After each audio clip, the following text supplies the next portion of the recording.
헌법재판소가 윤석열 대통령에 대한 탄핵을 재판관 만장일치로 인용했습니다. 박근혜 전 대통령에 이은 두 번째 현직 대통령 파면인데요. 조기 대선도 현실화됐습니다. 이번 주 현장과 사람에서는 윤 전 대통령 탄핵에 대해 집중 분석합니다. 미국 정부가 해외에서 생산돼 미국으로 수입되는 모든 제품에 25%의 관세를 부과하겠다고 발표했습니다. 미국 기업이 받는 차별을 해소한다는 명목인데요. 이번 조치와 관련해 31조 원의 대미 투자 계획을 밝힌 현대차에도 불똥이 튀었습니다. 이번 주 경제인 이슈는 미국 관세 조치와 관련해 현대차 그룹에 미칠 영향을 짚어봅니다.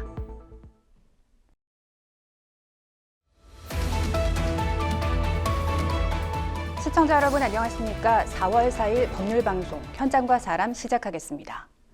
헌법재판소가 오늘 윤석열 대통령에 대한 탄핵 소추안을 재판관 전원일치로 인용했습니다.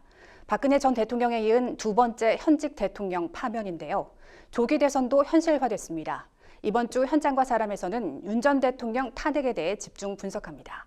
먼저 헌법재판소의 선고 결과 보시겠습니다. 결국 피청구인의 위헌, 위법 행위는 국민의 신임을 배반한 것으로 헌법 소호의 관점에서 용납될 수 없는 중대한 법 위반 행위에 해당합니다. 재판관 전원의 일치된 의견으로 주문을 선고합니다. 주문, 피청구인 대통령 윤석열을 파면한다. 윤 대통령이 탄핵 소추된 지 111일 만에 결론이 내려졌습니다. 문영배 헌재소장 권한대행을 비롯한 8명의 재판관 모두 같은 의견을 냈는데요. 법조 출입하는 신예림 기자와 관련해서 자세한 이야기 나눠보도록 하겠습니다. 신 기자, 오늘 오전에 탄핵 심판 선고가 있었죠? 네, 윤석열 대통령에 대한 탄핵 심판 일정이 오늘로써 모두 마무리됐습니다. 장장 111일 동안 진행된 탄핵 심판의 결론은 인용이었는데요. 재판관 8명 전원이 만장일치로 윤석열 대통령의 파면을 결정했습니다. 문영배 헌재소장 권한대행의 주문 먼저 들어보시겠습니다. 재판관 전원의 일치된 의견으로 주문을 선고합니다. 탄핵 사건이므로 선고 시각을 확인하겠습니다. 지금 시각은 오전 11시 22분입니다. 주문, 피청구인 대통령 윤석열을 파면한다. 주문 즉시 효력이 발생함에 따라 윤석열 대통령은 전직 대통령이 됐습니다. 지난 2022년 약 48.5%의 득표율을 얻어 취임했던 윤 대통령은 이제 민간인 신분으로 돌아가 검찰 수사를 받아야 합니다. 선고 당시 현장 반응은 어땠습니까? 네, 아시는 것처럼 이번 탄핵 심판 선고는 생중계됐고 일반인 방청도 허용했었죠. 특히 일반인 방청석으로 20석이 배정됐는데 방청 신청 최종 경쟁률이 약 4,800대 1에 달하는 등 역대 탄핵 심판 가운데 최고 기록을 세웠습니다. 그만큼 이번 탄핵 심판 선고에 대한 국민적인 관심을 실감케 한 것이죠. 문 권한대행이 대통령 윤석열을 파면한다는 주문을 읽은 순간 헌재 안 대강당에서 상황을 보고 있던 방청객과 기자석에서는 탄식과 환호 등 다양한 반응이 나왔습니다. 선고 이전부터 헌재 밖 인근에서 벌어지던 탄핵 반대 집회 소리는 파면 결정이 나오자 더욱 거세졌고요. 이후 헌재의 결정을 규탄하는 시위대의 행동이 과격해지면서 혼란이 빚어지기도 했습니다. 네, 8인의 재판관 전원일치 의견으로 현직 대통령 파면이 결정됐습니다. 그 이유는 무엇입니까? 네, 앞서 헌법재판소 판단 결과에 대해 다양한 예측이 나왔었는데요. 헌재 8인 체제가 구축된 이후 나온 탄핵 심판 판결들을 살펴보면 이진숙 방통위원장은 4대4로 한덕수 국무총리는 7대1로 기각됐습니다. 이에 윤 대통령 탄핵 심판 선고일 지정이 늦어지는 이유도 재판관들의 이견이 좁혀지지 않기 때문이라는 관측이 다수였습니다. 반면 최재해 감사원장과 이창수 서울중앙지검 4차장 검사를 비롯한 검사 3인 탄핵 심판은 전원 일치로 기각됐습니다. 앞서 박근혜 전 대통령 탄핵 심판에서도 전원일치 의견으로 탄핵이 인용됐었는데요. 때문에 대통령 탄핵 심판이라는 사안의 중대성과 선고 이후 혼란 등을 고려해서 전원일치 판결이 나올 것이다 이런 예측이 나왔었는데 전원일치 판결이 나온 것이죠.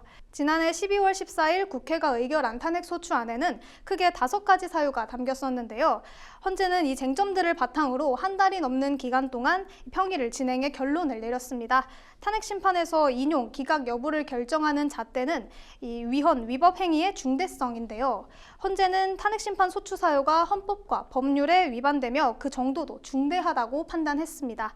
또한 이 윤 전 대통령이 군경을 동원해 국회 등 헌법기관의 권한을 훼손하고 국민의 기본권 인권을 침해함으로써 헌법소의 책무를 저버리고 국민의 신임을 중대하게 배반했다고도 비판했습니다. 반대 의견을 남긴 재판관은 없었고 일부 재판관들이 세부 쟁점에 대해서만 별개 의견을 담았습니다. 영상으로 보고 오시겠습니다. 피청구인의 위법 행위는 국민의 신임을 배반한 것으로 헌법 소호의 관점에서 용납될 수 없는 중대한 법 위반 행위에 해당합니다. 피청구인의 법 위반 행위가 헌법 질서에 미친 부정적 영향과 파급 효과가 중대하므로 피청구인을 파면함으로써 얻는 헌법 소호의 이익이 대통령 파면에 따르는 국가적 손실을 압도할 정도로 크다고 인정됩니다. 네, 이번 탄핵 심판에서의 쟁점들을 하나씩 분석해 보도록 하겠습니다. 핵심 쟁점이 모두 5가지였죠. 네, 그중 첫 번째 쟁점은 12.3 비상계엄 선포의 적법성입니다. 계엄 당시 전시사변이나 이에 준하는 국가 비상사태였는지 혹은 이 계엄 전 열린 국무회의가 절차적 정당성을 갖췄는지 등입니다. 먼저 헌법에서는 전시사변 또는 이에 준하는 국가 비상사태에 병력으로서 군사상의 필요에 응하거나 공공의 안녕질서를 유지할 필요가 있을 때 비상계엄을 선포할 수 있도록 하고 있는데요. 국회 측에서는 계엄 시 국가 비상사태와 거리가 멀었으며 비상계엄 선포 요건을 갖추지 못했다고 주장했습니다. 반면 이 윤 전 대통령 측에서는 비상계엄 선포는 대통령의 고유 권한일 뿐만 아니라 더불어민주당 등 거대 야당의 입법 독재와 줄탄핵으로 국가 비상사태에 준하는 상황이었다고 반박했습니다. 국무회의에 실체가 있는지에 관련해서도 주장이 엇갈렸는데요. 국회 측은 국무위원 11명이 참석해 5분간 이뤄진 간담회 형식의 회의는 국무회의로 보기 어렵다고 주장했으나 윤 전 대통령 측에서는 국무회의에서 실질적인 논의가 이루어졌다며 국무회의도 부수적인 절차일 뿐 다 적법하게 지켜졌다고 주장했습니다. 변론 당시 이와 관련해 증인들의 진술이 엇갈리기도 했습니다. 네, 헌재 판단은 어땠습니까? 네, 문영배 헌재소장 권한대행은 각 쟁점을 하나씩 짚으면서 설명을 했는데요. 비상계엄 선포는 가장 핵심적인 쟁점인데요. 헌재는 대통령의 비상계엄 선포가 파면 사유에 해당한다고 판단했습니다. 윤 전 대통령의 주장처럼 계엄을 선포하기에 이른 배경으로 볼 만한 실체가 없다고 본 건데요. 또한 12.3 비상계엄 선포가 국무회의 등 절차적 요건을 준수했다고 보기도 어렵다고 밝혔습니다. 영상으로 보고 오시겠습니다. 국회의 탄핵소추, 입법, 예산안 심의 등의 권한 행사가 이 사건 계엄 선포 당시 중대한 위기 상황을 현실적으로 발생시켰다고 볼 수 없습니다. 그 외에도 피청구인은 국무총리와 관계 국무위원이 비상계엄 선포문에 부서하지 않았음에도 이 사건 계엄을 선포하였고 그 시행 일시, 시행 지역 및 계엄사령관을 공고하지 않았으며 지체 없이 국회에 통고하지도 않았으므로 헌법 및 계엄법이 정한 비상계엄 선포의 절차적 요건을 위반하였습니다. 두 번째 핵심 쟁점은 무엇입니까? 비상계엄 선포와 함께 발령한 포고령 1호입니다. 해당 포고령에는 국회와 정당 등 일체의 정치 활동을 전면 금지하고 언론을 통제하며 미복귀 전공의를 처단한다는 내용이 담겼는데요. 이 포고령 조항이 헌법을 위반하지 않는지 또 포고령을 실제로 집행할 의사와 계획이 있었는지가 쟁점이었습니다. 헌법 제77조는 계엄 선포 시 행정부와 사법부의 권한을 제한할 수 있지만 입법부 기능의 제한을 명시하고 있지는 않습니다. 이에 국회 측은 삼권 분립을 근본적으로 훼손하는 위헌적 조치이며 독재적인 장기 집권을 염두에 둔 것이라고 주장했습니다. 이 포고령의 실체는 비상계엄의 목적과도 맞닿아 있는데요. 국회 측 주장과 달리 윤 전 대통령 측은 야당의 폭거를 국민에게 알리고 호소하기 위한 경고성 계엄이었다고 줄곧 강조해 왔습니다. 애초부터 반나절이면 해제되도록 계획한 평화적인 계엄이므로 실제 아무 일도 일어나지 않았고 당연히 포고령의 실체도 없다는 건데요. 또한 이 해당 포고령은 김용현 전 국방부 장관이 작성한 것이고 정치활동을 금지시킨다는 부분은 김 전 장관이 잘못 베낀 것이지 이 상징적인 계엄이만큼 굳이 수정하지는 않았다고 주장했습니다. 김 전 장관도 변론의 증인으로 출석해서 입법 활동을 막겠다는 것은 아니었다고 밝혔습니다. 네, 포고령 1호 적법성에 대한 헌재의 판단은 어땠습니까? 네, 헌재는 포고령 판단에 대해 간략하게 설명했습니다. 헌재는 윤 전 대통령이 포고령을 통해 국회와 정당 등 정치활동을 금지함으로써 헌법 조항과 대의민주주의, 권력 분리 원칙 등을 위반했다고 봤는데요. 영상으로 보고 오시겠습니다. 비상계엄 하에서 기본권을 제한하기 위한 요건을 정한 헌법 및 계엄법 조항, 영장주의를 위반하여 국민의 정치적 기본권, 단체 행동권, 직업의 자유를 침해하였습니다. 네, 국회 활동을 실질적으로 방해하려는 시도가 있었는지도 쟁점이었죠. 그렇습니다. 윤 전 대통령이 국회 계엄 해제 의결을 방해하려는 의사가 있었는지, 또 국회 본회의장에 모인 의원들을 밖으로 끌어내라는 지시가 있었는지인데요. 이것이 인정되면 이 평화적 경고성 계엄과는 거리가 멀어지고 대통령의 헌법수호 의지와 위헌성 판단 여부에 큰 영향을 미칠 수 있기 때문에 핵심 쟁점으로 꼽혀왔습니다. 국회 측은 실제로 군 병력이 투입이 됐고 이 계엄 해제 의결을 막기 위한 국회 봉쇄 지시가 있었다고 주장했는데요. 반면 이 윤 전 대통령 측은 최소한의 병력만 투입했으며 이마저도 질서 유지 차원이었다고 반박했습니다. 이와 관련해서도 증인들의 증언이 엇갈렸었죠. 네, 현재 판단에 대해서도 설명해 주시죠. 네, 현재는 국회에 대한 군경 투입을 두고 윤 전 대통령이 국군의 정치적 중립성을 침해하고 헌법에 따른 국군 통수 의무를 위반했다고 판단했습니다. 영상으로 보고 오시겠습니다. 피청구인은 군경을 투입하여 국회의원의 국회 출입을 통제하는 한편 이들을 끌어내라고 지시함으로써 국회의 권한 행사를 방해하였으므로 국회에 계엄 해제 요구권을 부여한 헌법 조항을 위반하였고 국회의원의 심의 표결권, 불체포 특권을 침해하였습니다. 피청구인은 국회의 권한 행사를 막는 등 정치적 목적으로 병력을 투입함으로써 국가 안전보장과 국토방위를 사명으로 하여 나라를 위해 봉사하여 온 군인들이 일반 시민들과 대치하도록 만들었습니다. 네 번째 쟁점은 주요 인사에 대한 체포 지시죠. 네, 정치인과 법조인 등 주요 인사에 대한 체포 및 구금 지시도 쟁점이었습니다. 이는 홍장원 전 국가정보원 1차장의 메모에서 촉발됐는데요. 이번 탄핵 심판에서 가장 공방이 오갔던 사안이기도 합니다. 홍 전 차장은 윤 전 대통령이 계엄 당일 전화해서 이번 기회에 싹 다 잡아들여 싹 다 정리해 라는 지시를 받았다며 여인영 전 국군 방첩사령관으로부터 이재명 더불어민주당 대표, 한동훈 당시 국민의힘 대표 등 체포 명단을 받아 적었다고 증언했습니다. 이후 여 전 사령관은 명단 자체를 불러준 사실은 인정했습니다. 윤 전 대통령 측은 이 해당 명단은 포고령 위반 우려가 있는 이들에 대한 위치 확인과 동향 파악을 위한 것이었고 이마저도 윤 전 대통령이 아닌 김 전 장관과 여 전 사령관이 독단적으로 한 일이라고 설명했습니다. 변론에서는 메모를 비롯한 홍 전 차장 진술의 신빙성에 의문을 제기하며 날선 공격을 이어가기도 했습니다. 이에 대한 헌재 판단에 대해서도 설명해 주시죠. 네, 헌재는 윤 전 대통령이 필요시 체포할 목적으로 각 정당의 대표 등에 대한 위치 확인 시도에 관여함으로써 정당 활동의 자유를 침해했다고 봤습니다. 또한 위치 확인 대상에는 법조인들도 포함돼 있었다며 이는 법관들이 언제든지 행정부에 의한 체포 대상이 될 수 있다는 압력을 받게 해 사법권의 독립을 침해한 것이라고 판단했습니다.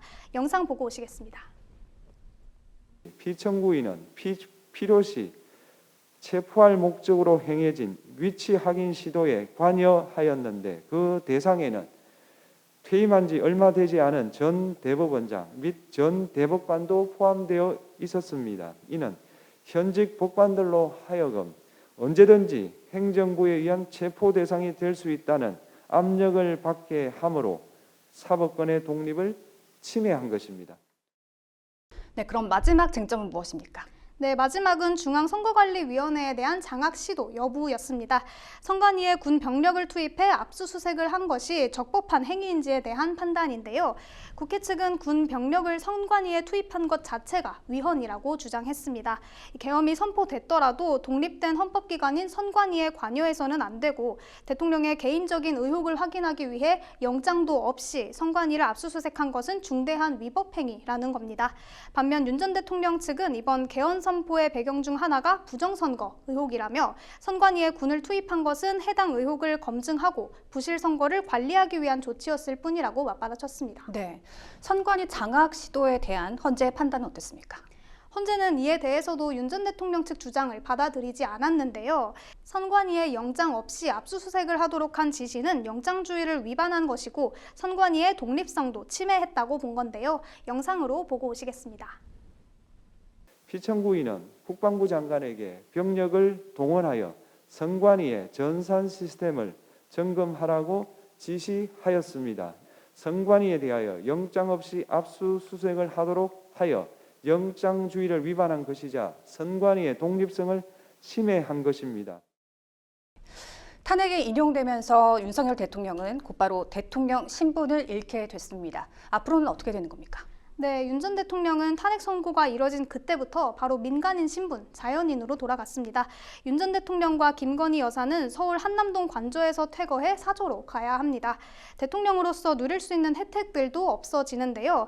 전직 대통령 예우에 관한 법률에 따르면 재직 중 탄핵된 경우에는 경호 경비, 병원 치료, 비서관 3명과 운전기사 1명 같은 보좌 인력을 지원받을 수 없습니다. 다만 이 조항에서 다른 예우는 모두 박탈해도 필요한 기간의 경호, 경비는 제외로 규정하고 있는데요. 전직 대통령으로서 최소한의 경호와 경비만 제공되는 겁니다.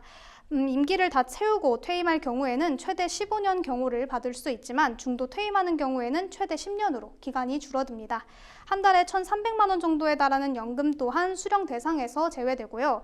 이 탄핵과는 별개로 현재 진행 중인 내란 우두머리 혐의 형사 재판은 계속 받아야 합니다. 더구나 현직 대통령이 아니기 때문에 형사상 불소추 특권도 사라지면서 내란을 제외한 다른 혐의에 대해 추가 수사를 받을 수도 있습니다. 한편 윤 전 대통령 파면에 따라서 조기 대선도 현실화됐는데요. 이에 따라 60일 이내에 대선이 치러질 예정입니다. 네. 12.3 비상계엄 사태로 비롯됐던 길고 길었던 국정 혼란이 마침내 종지부를 찍었습니다. 두 갈래로 나뉜 민심을 통합하고 사회 안정을 이루기 위해서 우리 모두의 노력이 필요한 시점으로 보입니다. 이번 주 여기까지 듣겠습니다.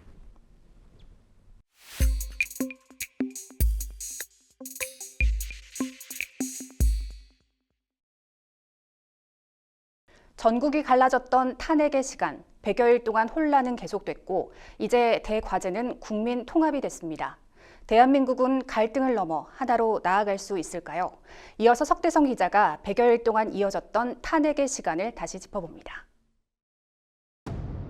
저는 북한 공산 세력의 위협으로부터 자유 대한민국을 수호하고 우리 국민의 자유와 행복을 약탈하고 있는 파렴치한 종북 반국가 세력들을 일거에 척결하고 자유 헌정 질서를 지키기 위해 비상계엄을 선포합니다. 총 투표수 300표 중 가 204표, 부 85표, 기권 3표, 무효 8표로서 가결되었음을 선포합니다. 오늘 우리 국회는 윤석열 대통령 탄핵소추안을 가결했습니다. 결국 피청구인의 위헌 위법 행위는 국민의 신임을 배반한 것으로 헌법 소호의 관점에서 용납될 수 없는 중대한 법 위반 행위에 해당합니다. 재판관 전원의 일치된 의견으로 주문을 선고합니다. 주문, 피청구인 대통령 윤석열을 파면한다.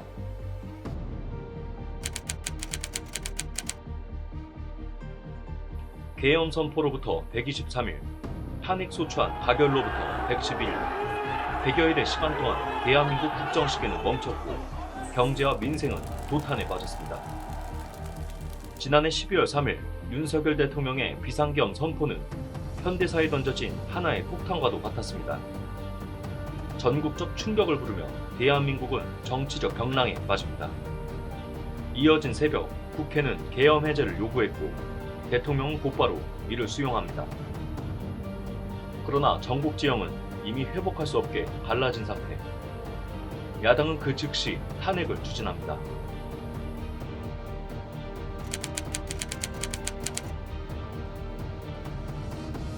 (12월 14일) 국회를 통과한 탄핵소추안.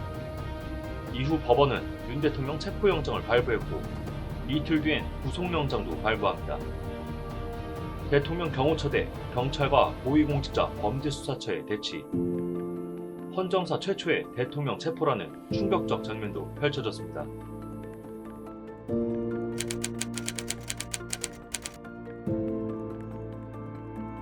1월 중순부터 시작된 헌법재판소에서의 11차례 변론. 핵심 쟁점은 크게 세 가지였습니다.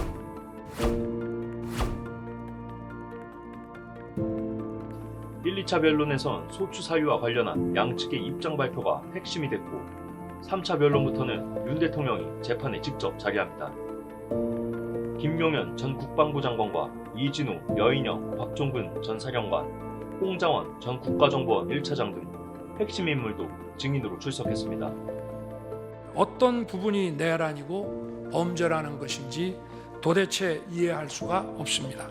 비상계엄이라는 것 자체가 불법이라면 계엄법은 왜 있으며 합동참모본부의 계엄관은 왜 존재하겠습니까? 한덕수 국무총리와 조지호 경찰청장 신문 등을 마친 헌법재판소는 양측 최후 진술을 듣고 변론을 종결합니다. 그동안 야권은 한덕수 국무총리도 탄핵하고 최상목 경제부총리가 대통령 권한대행을 맡아 국정을 유지합니다.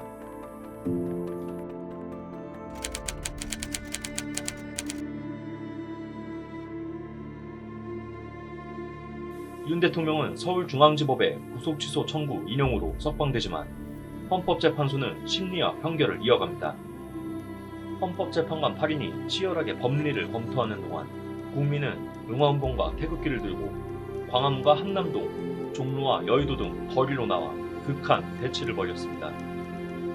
국정시계가 멈춘 동안에는 서울지법 난동사태, 전남무안공항 참사, 공군 전투기의 포천 민가 오폭사고, 대형 싱크홀 사고, 영남 대형 산불, 주가와 경제 성장률 하락 등 연이은 재난과 위기가 곳곳을 뒤흔들었습니다.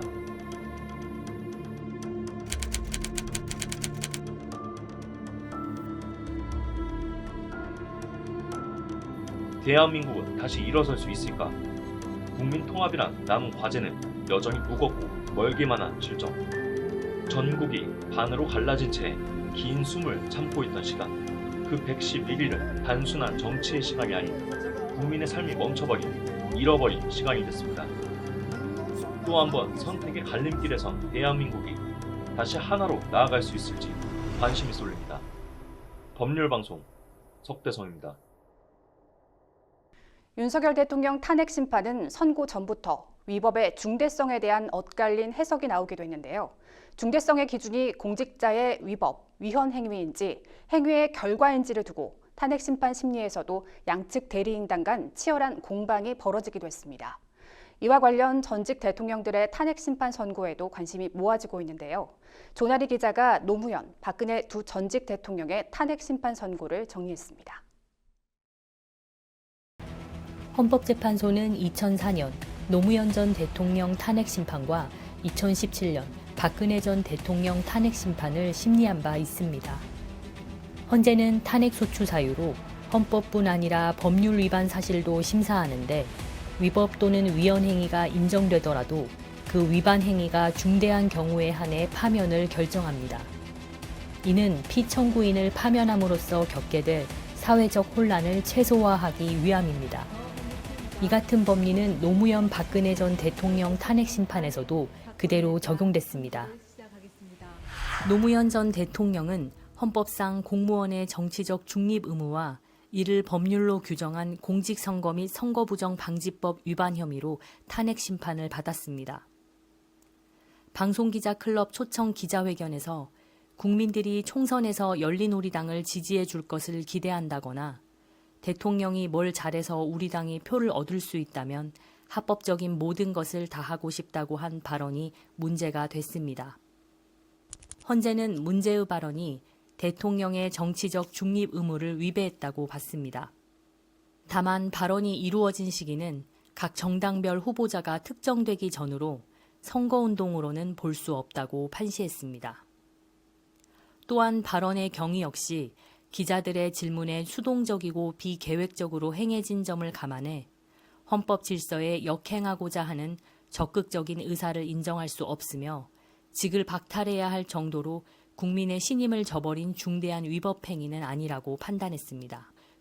반면 박근혜 전 대통령 탄핵 심판에선 재판관 전원의 일치된 의견으로 파면이 결정됐습니다. 앞서 노무현 전 대통령 탄핵 심판에서 나온 헌법 질서에 역행하고자 하는 적극적인 의사에 대한 판단이 박근혜 전 대통령을 탄핵하는 데 있어 결정적인 법리로 작용했습니다. 박근혜 전 대통령 탄핵 심판에서 헌재는 4가지 탄핵 소추 사유에 대해 심리를 진행했습니다. 우선 헌재는 문체부와 1급 공무원 등의 임명권 남용과 세계일보 사장 해임 등 언론 자유의 침해와 관련해 증거 불충분으로 기각했습니다. 또한 세월호 참사 대응에 있어 국민의 생명권 보호 의무와 직책 성실 의무 위반에 대해서도 대통령의 성실한 직책 수행 의무는 사법적 판단의 대상이 될 수 없어 그 자체로는 소추 사유가 될 수 없다고 판시했습니다. 반면 당시 김희수 이진성 재판관은 대통령이 직책 수행 의무 및 국가공무원법상 성실 의무를 위반했지만 그러한 사유만으로 파면 사유를 구성하기 어렵다는 보충 의견을 냈습니다. 마지막으로 최서원 씨에 대한 국정 개입 허용과 권한 남용에 대해서는 박 전 대통령이 최서원의 이익을 위해 대통령의 지위와 권한을 남용했다면서 헌법과 국가공무원법상 비밀엄수 의무, 공직자윤리법 등을 위배했다고 지적했습니다. 또한 스포츠재단 설립과 관련해 대기업의 재산 출연을 요구하면서도 설립 과정에 대기업을 배제시킨 것 역시 기업 경영의 자유와 기업의 재산권을 침해했다고 판시했습니다. 헌재는 이후 이 같은 법 위배 행위가 대통령직을 파면할 만큼 중대한 위배 행위라고 판단했습니다. 박 전 대통령이 최서원의 국정 개입 사실을 철저히 숨겼고 언론을 통해 의혹이 제기될 때마다 이를 부인하며 오히려 의혹 제기를 비난했다는 겁니다. 이로 인해 국회나 언론의 감시 장치가 제대로 작동될 수 없었다고도 지적했습니다. 아울러 이 같은 위배 행위가 재임 기간 전반에 걸쳐 지속적으로 이루어졌고 지시에 따랐던 관계자들이 구속 기소됐음에도 정작 박 전 대통령은 수사기관의 조사에 응하지 않는 등 헌법 수호 의지가 드러나지 않았다고 비판했습니다. 헌재는 박근혜 대통령의 이 같은 일련의 행위에 대해 헌법 수호 관점에서 용납될 수 없는 중대한 법 위배 행위라고 봤습니다. 포스코가 스포츠팀을 창단하도록 하고 더 여부에 대해서 살펴보겠습니다. 피청구인은 대국민 담화에서 진상규명에 최대한 협조하겠다고 하였으나 정작 검찰과 특별검사의 조사에 응하지 않았고 청와대에 대한 압수수색도 거부하였습니다. 이 사건 소추와 관련한 피청구인의 일련의 언행을 보면 법 위배 행위가 반복되지 않도록 하여야 할 헌법 수호 의지가 드러나지 않습니다. 결국 피청구인의 위헌 위법 행위는 국민의 신임을 배반한 것으로 헌법 수호의 관점에서 용납될 수 없는 중대한 법 위배 행위라고 보아야 합니다. 피청구인의 법 위배 행위가 헌법 질서에 미치는 부정적 영향과 파급 효과가 중대하므로 피청구인을 파면함으로써 얻는 헌법 수호의 이익이 압도적으로 크다고 할 것입니다. 이에 재판관 전원의 일치된 의견으로 주문을 선고합니다. 주문, 피청구인 대통령 박근혜를 파면한다. 법률방송 조날입니다.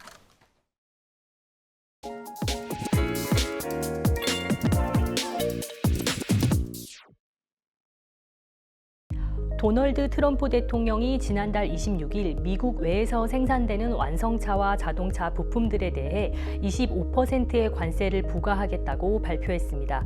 최근 현대차가 대규모 북미 투자 계획을 발표한 뒤 상승세를 타던 중에 나온 조치라 시장 충격이 적지 않은데요. 국내 경제와 산업별 이슈를 짚어보는 경제인 이슈. 오늘은 김종효 알파경제 이사님과 현대차의 북미 투자 및 관세 부과 여파에 대해 이야기 나눠보겠습니다. 이사님 안녕하세요. 안녕하십니까? 네, 일단 오늘 주제와 관련해서 현재까지 진행된 상황에 대해서 좀 정리 부탁드릴게요. 네, 일단 최근 들어서 트럼프 대통령의 관세 압박이 굉장히 높아지고 있는 구간이기 때문에 아마 이 방송이 나갈 때쯤이면 자동차 관련된 관세는 확정이 되겠지만 어쨌든 지금까지 나온 내용을 정리해 보자면 관세 발표 이전에 현대차가 메타플랜트 아메리카라고 해서 기존에 이제 기아는 조지아, 그다음에 현대는 알라바마에 공장이 있었는데 이거에 추가적으로 확대해서 메타플랜트 아메리카라고 해서 생산량을 더 늘리는 그런 투자의 방향성을 이미 제시하고 있었고 거기에 이제 구체적으로 금액을 더해가는 모습입니다. 우리 돈으로 30조 원 넘는 큰 금액이고요. 다만 이에 대해서 뭐 신규 투자가 크게 늘었다라기보다는 예정돼 있던 내용들을 좀 더 당겨서 하는 것이다 이렇게 볼 필요가 있습니다. 왜냐하면 기존의 바이든 정부 때부터도 미국 내 현지 생산을 끌어올려야 될 여러 가지 이유가 존재하는 상황이었기 때문에 어느 정도는 투자가 진행될 것으로 예상됐던 상황이고요. 다만 이게 어떻게 보면 그 트럼프 대통령이 원하는 모범 답안을 좀 주고 있는 게 아닌가. 그러니까 메이크 아메리카를 트럼프 대통령이 계속적으로 외치고 있는데 어떻게 보면 현대차가 가서 직접적으로 투자를 큰 금액을 하겠다라고 밝히니까 이 사안 같은 경우에는 아예 백악관으로 불러서 광고를 해줬단 말이죠. 그러면 이게 트럼프 대통령이 정말 글로벌 제조기업들에게 요구하고 있는 모범 답안인가 싶을 정도로 굉장히 키워주는 모습을 보여주었지만 바로 그 다음 날 자동차에 대해서는 일괄적으로 25% 관세를 얘기함으로써 한 이틀간 반등하던 것을 또 3일 만에 다 제자리로 되돌려 놓는 그런 양상으로 전개가 됐고요. 근데 물론 이것은 현대차만 해당하는 것이 아니라 일본의 도요타, 혼다, 그다음에 미국에 있는 GM, 포드 같은 종목군들도 모두 동반 하락한 모습이기 때문에 트럼프 대통령의 관세 정책으로 인해서 현대차의 비교적 사람들이 잘 알지 못했던 공격적인 계획에도 불구하고 자동차 종목들의 전반적인 변동성이 확대되는 모습을 보였다라고 볼 수 있습니다. 그래서 우리 시간으로는 아마 목요일 날 오전에 결정될 가능성이 있는데 이게 그 한마디로 끝나게 될지 아니면 좀 더 이어지면서 추가적인 그 상호 관세, 예를 들어서 자동차에는 정률 보편 관세를 주고 각 국가별로 추가적으로 또 상호 관세를 하는 그런 방향으로 가게 될지 여부는 아직은 조금 더 지켜봐야 되는 상황이 아닌가. 그래서 아직은 진행 중인 스토리다 이렇게 좀 봐야 될 것 같고요. 다만 과거에는 현대차가 미국에 공장을 짓는다고 하면 그냥 그 자동차 만드는 조립 공장 정도를 짓는 게 대부분이었는데요. 자, 이번에는 그 범위를 조금 넘어서고 있다라는 점도 특징적인 부분이라고 볼 수 있습니다. 네, 그럼 미국에게 통수를 맞았다 이렇게 보는 시각도 있지만은 이제 현대차가 미국에 너무 올인한 거 아니냐 이런 지적도 있거든요. 좀 어떻게 보시나요? 네, 전 세계 지금 자동차 시장을 보면 작년 기준으로 지금 중국 내수가 2,600만이고요.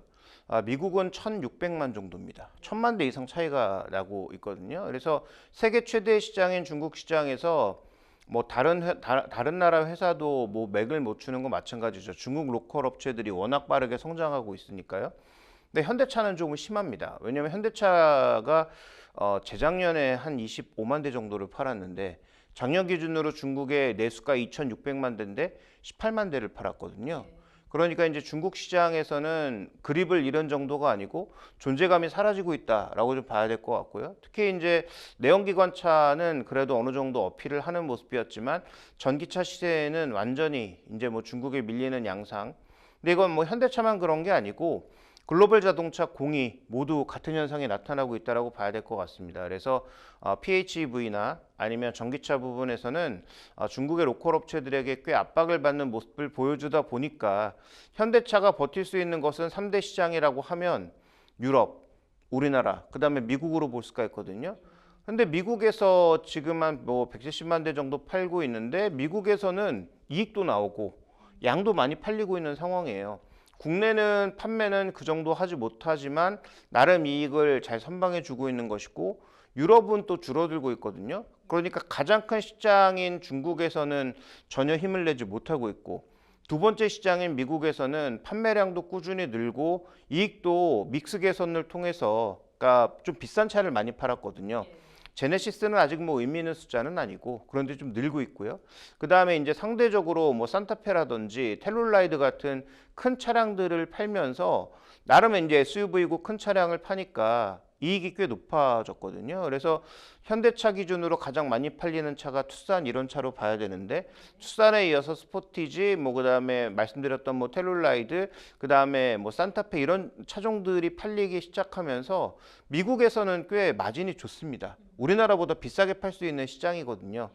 그다음에 미국에 올인하는 또 하나의 이유는 미국에서마저 성장이 떨어진다면 현대차의 이익은 크게 흔들릴 수밖에 없죠. 그래서 한 2년 전부터 현대차가 이익도 크게 늘고 주주 환원도 늘고 했던 가장 중요한 근거가 미국의 성장에 달려있기 때문에 현대차 입장에서는 미국에 올인할 수밖에 없는 전략이고요.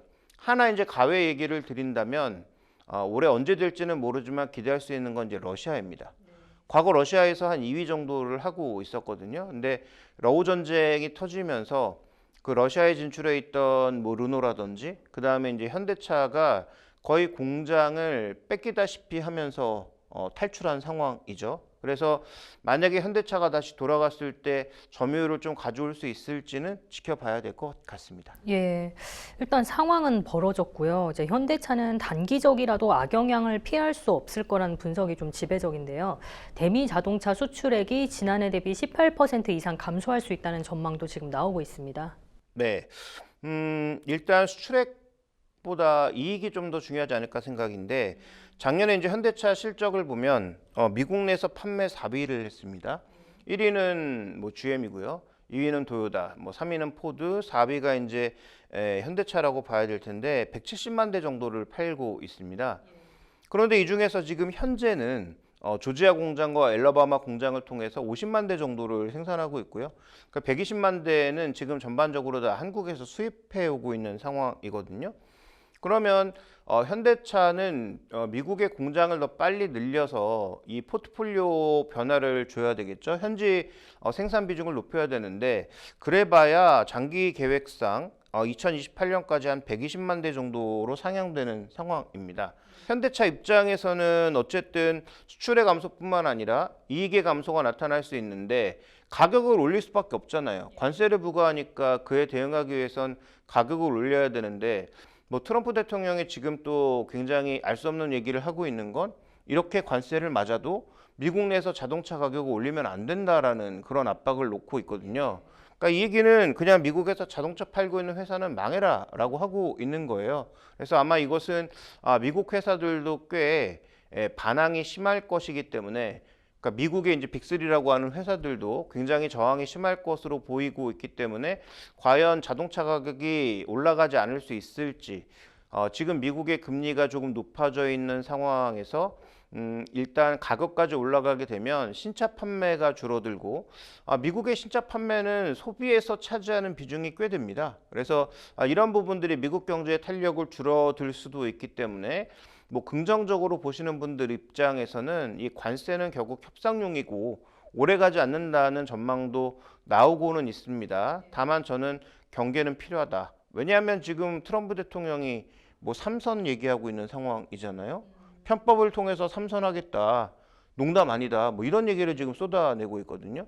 물론 그걸 뭐 미국인들이 받아들일지 실현 가능한 얘기인지는 좀 더 검증이 필요하겠으나 트럼프 대통령의 지금의 생각은 미국을 구조적으로 뜯어 고치겠다. 그래서 미국에서 많이 생산하고 미국의 생산분을 오히려 해외로 팔겠다라는 그런 강력한 의지를 드러내고 있다는 관점에서 그동안 이익이 계속 올라가는 형태였던 자동차 업종에는 무언가 좀 큰 변화가 오고 있다는 건 거의 분명해 보입니다.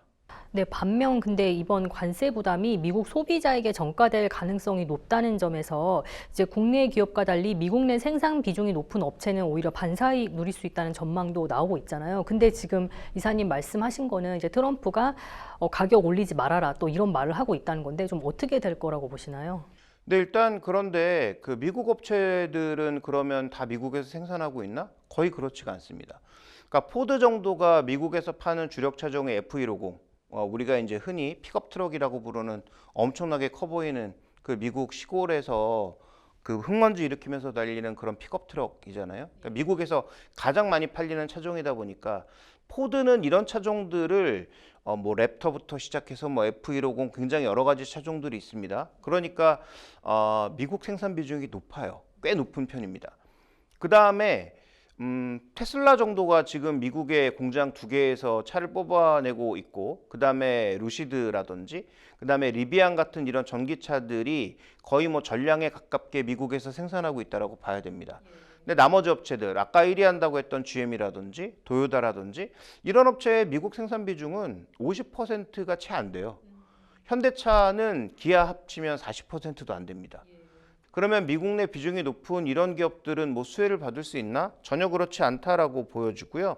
그래서 준비된 그 주요 자동차 업체 자금률을 보시면 포드 혼자 쑥 올라가 있고, 나머지 업체들은 모두 50% 내외 정도로 굉장히 낮은 수준이라서 GM 같은 경우만 살펴봐도 지금 한 50만 대 가까이를 우리나라 한국 GM에서 생산해서 전량 거의 가까이를 미국 판매만 하고 있습니다. 그러니까 트레일블레이저나 트랙스 같은 차량은 국내에서 판매가 거의 안 잡혀요. 그래서 GM 대우가 아직도 남아있는지, 한국 GM이 남아있는지도 의심하시는 분들이 있을 정도로 이들 차량은 판매가 안 되지만 이거 전량 미국으로 수출되고 있습니다. 근데 여기다가도 지금 관세를 붙인다는 거잖아요. 그러니까 미국 차 공장이 한국에 있을 뿐인데 이것도 미국에 가져가면서 25% 관세를 맞으면 GM도 버티기가 힘들어요. 그래서 일단 미국 내 생산 비중이 높은 업체도 그렇게 뭐 큰 수혜를 받을 가능성이 낮고, 그 다음에 지금 미국이 스스로 생산하는 부품도 별로 없습니다. 뭐 타이어라든지, 그 다음에 뭐 지금 그 부품에도 25% 관세 낸다고 했는데 엔진이라든지, 그 다음에 엔진에 들어가는 부품이라든지 미션이라든지 이런 거 전부 다 해외에서 가져오고 있거든요. 미국 차들도. 그러면 미국 차의 가격이 올라가지 않을 이유가 전혀 없다. 그래서 미국 내 비중이 높은 업체라고 하더라도 반사 이익을 얻을 게 별로 없다라고 볼 수가 있겠고요. 그 다음에 미국 주요 자동차 시장 점유율을 보시면 아직까지 GM이 압도적 1위를 차지하고 있는 건 맞는데, 말씀드렸던 것처럼 해외 생산, 멕시코라든지 뭐 캐나다라든지 아니면 한국에서 생산하는 물량들이 꽤 많이 있기 때문에 이런 업체들로 인해서 만약에 관세가 부여되고 관세가 전혀 바뀌지 않은 상태로 몇 개월을 지속되게 되면 미국 시장 내에서도 아마 요동칠 가능성이 높다. 지금 마켓 셰어는 GM, 그 다음에 뭐 도요타, 포드, 뭐 현대차, 뭐 스텔란티스 이런 순서로 쭉 이어지는데 아마 이 순위도 굉장히 요동칠 가능성이 높다. 좀 이렇게 봐야 될 것 같습니다. 예. 지금 이제 현대차고 기아는 물론 다른 현대차 계열사들도 좀 영향을 받을 것 같습니다. 좀 어떻게 보고 계시나요?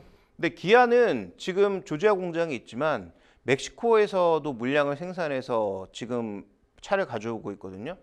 K4 같은 경우가 이제 국내에선 나오지 않았는데 이런 차들이 꽤 쏠쏠하게 미국에서 인기도 얻고 있고 미국에서 한때 올해차로 선정될 가능성까지 언급될 정도로 인기를 끌고 있는데, 왜냐하면 상대적으로 뭐 저소득층에게는 큰 차 이런 것들은 좀 부담되니까 상대적으로 가격이 낮고 뭐 괜찮은 차량에 대한 판매가 늘고 있었는데, 멕시코도 25%의 관세를 맞게 되면 기아차는 타격을 받을 수밖에 없습니다. 그래서 이 기아차는 멕시코의 생산분의 관세를 어떻게 소화할 것인지가 하나 문제고요.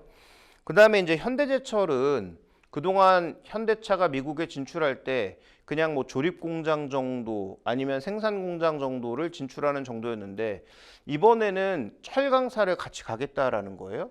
그러니까 차에 들어가는 여러 가지 그 철 부품들도 현대제철을 끌고 가서 거기다 만들겠다라는 겁니다.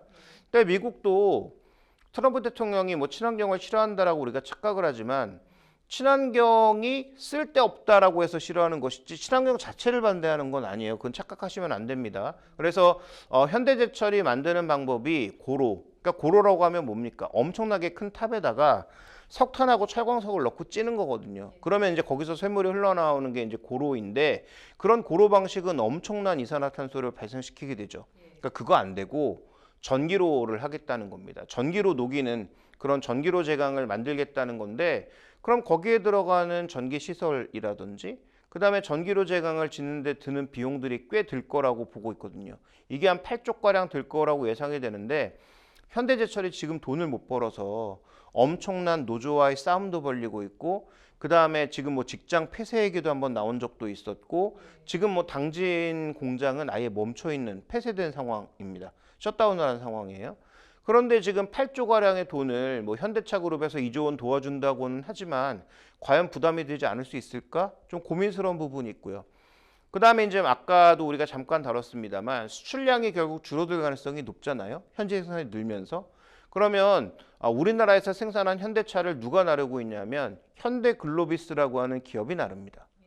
근데 현대글로비스도 그러면 물동량이 줄어들면 현대차를 나른 다음에 그 빈배에다가 또 물건을 실어서 한국으로 가져오는 게 가장 중요한 일인데 현대차를 나를 때 마진이 가장 높습니다. 그러면 글로비스 같은 기업도 실적이 빠질 수 있기 때문에 현대차 지금 그룹 내에서도 현대기아차의 실적도 조금 부담이 되지만 이거 현대차 그룹 내에서 현대제철과 현대글로비스는 더 타격을 받는 게 아닌가라는 그런 두려움이 좀 나타나고 있어서 이 부분도 우리가 회사별 영향이 어느 정도까지 갈지 그룹 내 회사들의 영향에 대해서도 체크해 볼 필요가 있고 부품사들도 한번 확인해 볼 필요가 좀 있을 것 같습니다. 네. 일각에서는 이 관세 이슈가 이미 주가에 반영됐다는 분석도 나오거든요. 종합해서 마무리 전망을 좀 해주실까요? 네, 일단 어느 정도 주가가 그동안 주식시장이 올라갈 때도 전혀 올라가지 않았기 때문에 이런 이슈를 반영하고 있는 것은 맞는데요. 만약에 이제 4월 2일, 우리 시간으로는 4월 3일 날 모든 게 결정돼서 끝맺음이 되면 그러면 저는 반등할 수 있다라고 봅니다. 근데 지금 현재 트럼프 대통령이 관세를 바라보는 시각, 그 다음에 지금 뭐 3선을 얘기하고 있는 그런 장기적인 플랜, 이런 것들을 고려해 봤을 때 4월 2일 날 끝나지 않을 가능성이 꽤 높아 보여요. 그렇다면 우리가 선반영됐기 때문에 자동차 종목이 여기서부터 좋아 보인다라는 판단은 조금 이를 수도 있을 것 같습니다. 그 다음에 지금 자동차 종목을 긍정적으로 볼 수 있었던 가장 중요한 포인트는 여러 가지 변수에도 불구하고 현대차가 작년 실적이나 올해 실적이 플랫하다고 봤거든요. 그러니까 작년 뭐 현대차 기준으로 한 14조 정도 나왔던 영업이익이 올해도 유지될 거라고 본 건데, 그런데 아까 말씀드렸던 대로 이게 뭐 관세 때문에 한 뭐 6조 이상이 날아가면 그러면 지금 PER 기준으로 4배, 5배라고 해서 엄청 싸다라고 한 건데 만약에 이익의 30, 40%가 날아간다. 그러면 이 기업의 PER이 확 올라가지 않겠습니까? 이익이 줄어드니까 당연히 주식 수는 같은데 이익이 줄어드니까 PER은 올라갈 수밖에 없겠죠. 그렇다면 이게 과연 저평가인가에 대한 논란도 빠질 수밖에 없는 것입니다. 그래서 관세가 어떻게 결정되는지에 따라서 지금 굉장히 낮다라고 얘기하는 현대차의 밸류에이션도 달라질 수밖에 없다라는 관점에서 우리가 좀 신중함을 가져갈 필요가 있겠다라는 말씀을 가장 먼저 드리고요. 종목을 말씀드리면 뭐 일단 기아하고 한국타이어 테크놀로지를 잘 살펴볼 필요가 있을 것 같은데 이 두 종목을 말씀드리는 가장 결정적 이유는 멕시코로 돌아서 들어가는 물량에 대한 관세가 상대적으로 부담이 적어지면 기아가 이것 때문에 주가가 더 못 오른 부분이 있기 때문에 탄력적으로 좀 움직일 수 있다라는 부분에서 기아를 한번 주목해 보실 필요가 있겠다. 그래서 현지 생산분도 중요하지만 멕시코를 통해서 돌아 들어오는 부분에 대한 관세가 이제 굉장히 중요하다라고 보고 있고요. 그다음에 이제 또 하나의 포인트는 한국타이어앤테크놀로지인데 최근에 한국타이어앤테크놀로지가 글로벌 전기차에 꽤 많이 채택이 되고 있습니다.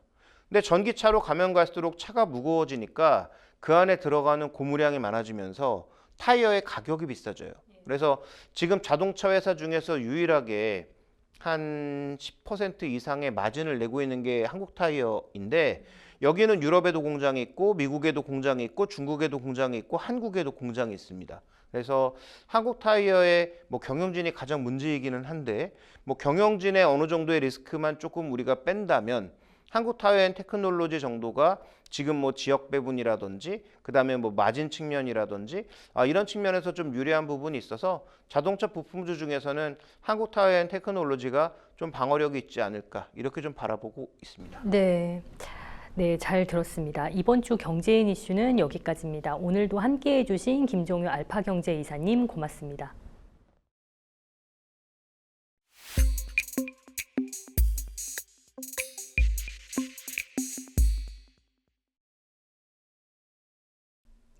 이번 주 현장과 사람은 여기까지입니다. 다음 주 더욱 좋은 내용으로 찾아뵙겠습니다. 고맙습니다.